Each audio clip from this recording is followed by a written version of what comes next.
Hey man, how are you? I'm very well, thank you. I came in last night. I was DJing as Daphne and then with Jamie XX. My flight landed 20 minutes before I was supposed to be on, so I raced through the airport and drove all the way here and went on the minute. But yeah, it was good. It was an exciting way to arrive.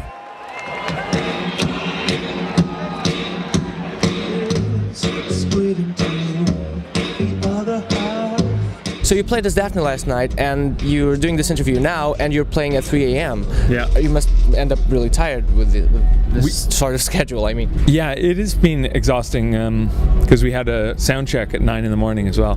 So, but I'm enjoying it right now. I've been the last couple of years. I've been at home making music, keeping very sensible hours, living the life of a kind of old family man. So this is good. I really enjoy it. I thrive on like being out here doing lots of stuff, meeting lots of people. So you basically stock up the energy during the year, and then you pretty much don't sleep for like a few months. I think so, yeah. I love the fact that you play with live band. Like, I love electronic outfits who have actually like a whole band, like Moss on Mars, for instance. Yeah. Like, it's amazing.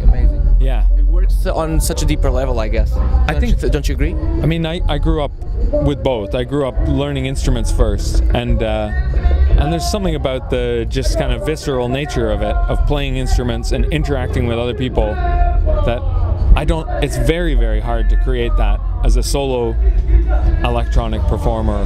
I wouldn't have it any other way. There wouldn't be any point really in performing if we couldn't do what we do. Our Love isn't out yet, and the only thing I know is Can't Do Without You. Yeah. And it seems kind of like more soulful, I guess. Mm-hmm. Is that the way the album is going to go? It's a pretty diverse album, but yeah, I think so. There's like it's more romantic, for lack of a better word. It's more soulful, more personal to me. But yeah, it's hard for me to say because I'm so close to it. But it's funny the fact that lots of people have just heard "Can't Do Without You." For me, that's the intro to the album. You know, it's the first single, but it's also just the intro to the album. Mm-hmm. There's so much more. I can't wait for people to hear. I'm really excited for people to hear. The years since Swim came out have been so incredible for me because of people's reaction, because of the way people connected with Swim. And so I really made this album with the intention that it's for the listeners, for everybody. It's kind of, let me make this thing and make it as special as I can to give to the listeners. So it's so important to me that people like it. I hope everybody likes it. That's so cool that you're not a Luddite, you know, against like, oh, go away. Yeah, I mean, I grew up in the 90s when all the kind of, you know, bands like Sonic Youth or something were very kind of oppositional in their stance. They were just like, you can't be popular and interesting. But a lot of the music that I love the most is both of those things. It kind of doesn't lose anything by being more generous or more about the listener as well. So hopefully that's what I was trying to do. I'm a Pavement kid. So there you go. But I actually met Thurston like a year ago. Yeah, okay. Yeah. He's super nice. I'm sure. Yeah.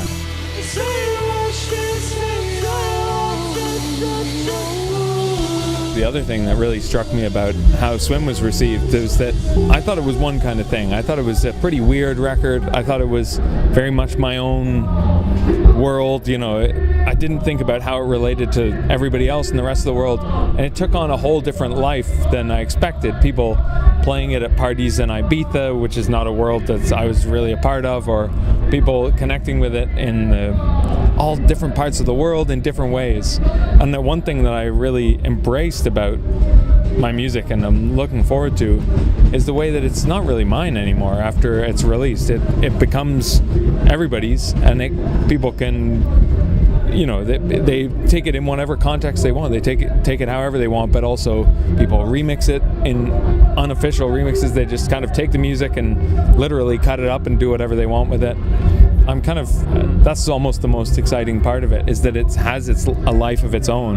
It's not, I used to very much think when an album was done, I close the lid and nobody can touch it. You can look at it like in a museum, but it's not, it's mine, you know, because I wasn't so confident, I think, about what I've done and how it interacts with people in the world. And now I'm much more like, okay, this is what I've done, and then let's see what happens to it after that. Yeah, like, so this is my thing, and this is ours to enjoy.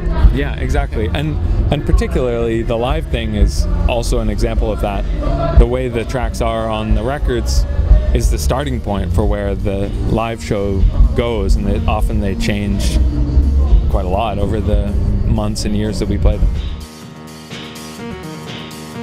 It's been well documented that you have a degree in maths. How has it informed your work, you think? I don't know if it does. I mean, definitely that's a part of my personality that's always going to be there. But I don't do mathematics at all anymore. I just do music all the time. The thing that's important to me about making music is the kind of emotional, intuitive thing. I'm not autech, I'm not using complicated software or formulas to make the music. So Ever? Never, ever. That's totally misses the point for me. The people who do that, that's great. That's if that's their thing. But music for me is about making you feel something, making you get a lump in your throat, or those kind of feelings. Yeah. Even though maths is in everything, right? Especially in music. I mean, that's the thing. It is in everything, and it definitely is in me. It's a big part of my personality, but and not in the way that people imagine. Mathematicians are much weirder than people imagine. They're not like accountants or somebody very dry and orderly. They're pretty weird. Yeah. To me, they're much more like philosophers. For instance. I think that's maths and philosophy are very similar subjects, I think. Sure. Yeah. Exactly. And most people think that philosophy, for instance, is poetry. Philosophy is maths of the brain, of thought process. I mean. Yeah, they're both very abstract things. They're both very kind of elegant things where you're just dealing with abstract ideas rather than, you know, concrete kind of bookkeeping. You get to think more about the big picture, and which is a nice thing to be able to do.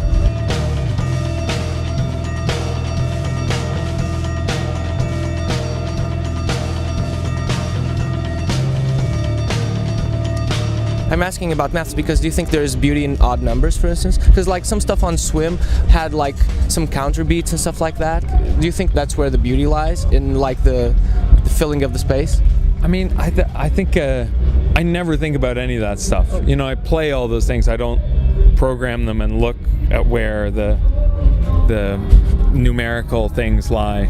For me, it's that might be in there at some level, but there's so much complexity and texture beyond that that's the important thing to me. If you reduce it too much to kind of numerical things, I think you miss the kind of magic of why music connects with us. Sometimes you use some melodic percussion, for instance on bowls, which I love. Do you think that's somewhat progressive, would you call it? I don't know. I mean, I'd like to think that is important to me, making music that at least is not regressive, is not looking backwards too much, which that's something I felt I did too much in the past when I made albums that sounded more like 60s psychedelic pop or that kind of thing. That became something that frustrated me, was that I wanted to make music that was forward-looking a little bit, or at least kind of contemporary. And that was definitely with the new album, with Our Love, that's something that was important to me, that it sounds, even if it dates worse, if it seems, you know, tied to this particular time, that's fine. All the music that I love, none of those people were making music looking backwards. They were all making music looking forwards.